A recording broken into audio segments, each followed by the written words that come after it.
मैं मदरसतुल इस्लाह के उस्ताद और इसी गांव से ताल्लुक़ रखने वाले मौलवी अज़हर साहब से ये इल्तिमास करूंगा कि वो आएँ और इल्म की अफादियत पे चंद कलिमात पेश करें। मौलवी अज़हर साहब।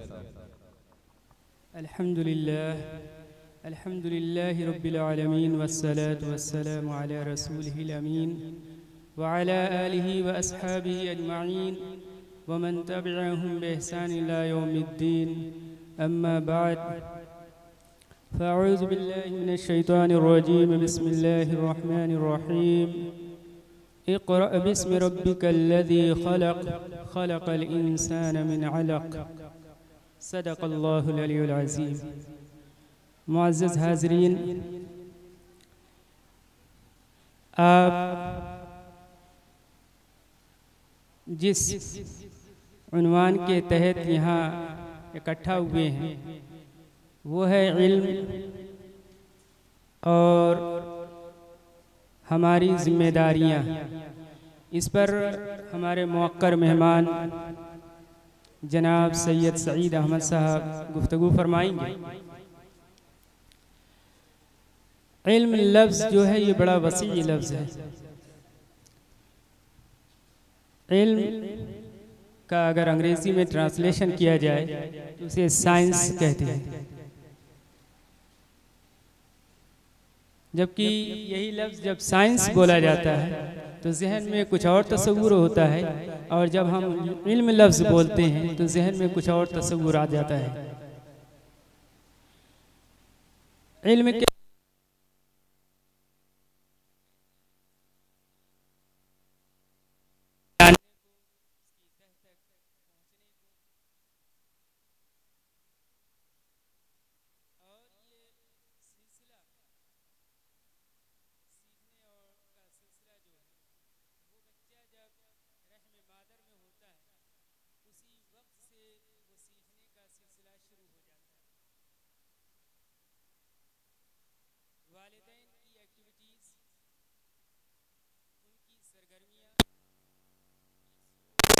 उनकी फिक्र, उनका उठना बैठना, उनकी बोलचाल, ये सारी चीज़ें जब बच्चा अभी रहमे मादर ही में होता है वो चीज़ें वो अख्स करने लगता है।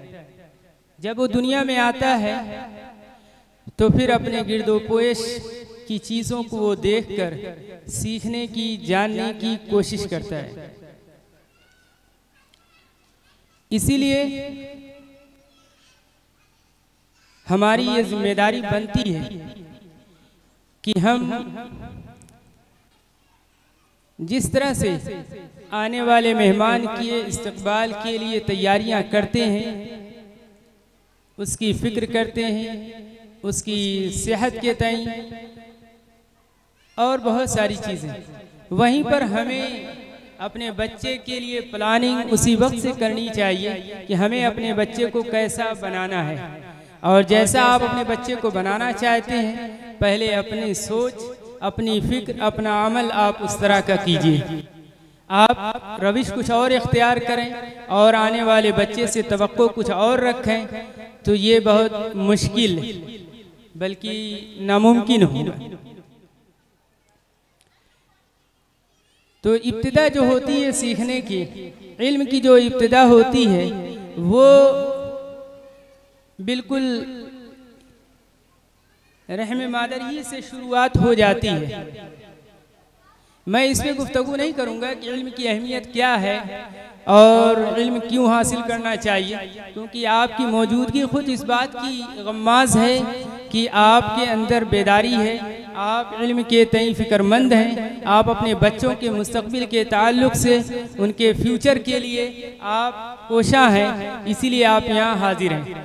मैं सिर्फ इस पर गुफ्तगू करूँगा कि आप अपने बच्चे की अगर वाक़तन फ़िक्र करना चाहते हैं तो आपको उस वक्त से करना चाहिए प्लानिंग जब आप अन्निकाह मिन सुन्नती का जब मामला शुरू होता है, उसी वक्त से इस चीज़ की फ़िक्र होनी चाहिए। और इसके ताल्लुक़ से अल्लाह रब्बुल इज़्ज़त ने हमें सिखाया है कि रब्बिरहम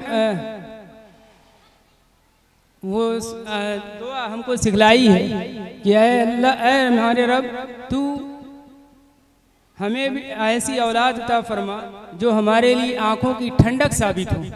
तो जाहिर सी बात है कि आप ऐसा माहौल क्रिएट कीजिए, ऐसा मुआशरा बनाइए कि हमारा वो बच्चा खुद ब खुद हमारी इस आरज़ू और तमन्ना के मुताबिक परवरिश पाता चला जाए। इसके लिए हमें कुर्बानियाँ देनी होंगी।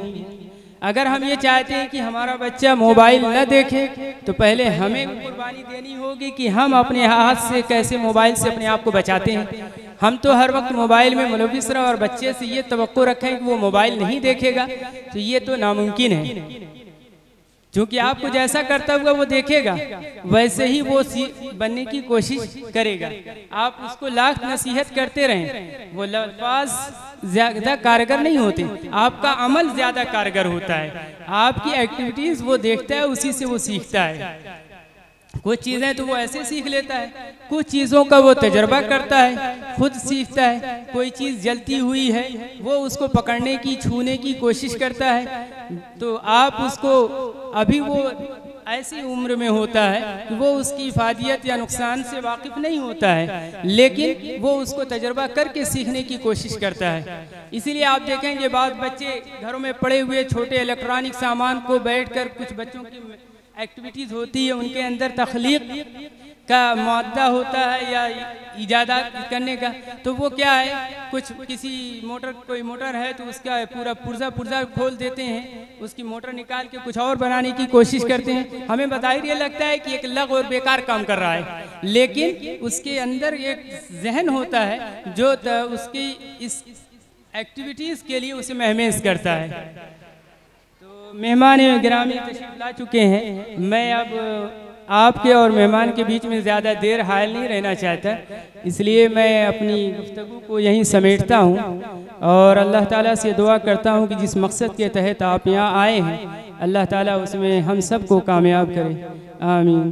व आखिर दावाना अल्हम्दुलिल्लाहि रब्बिल आलमीन। बहुत बहुत शुक्रिया।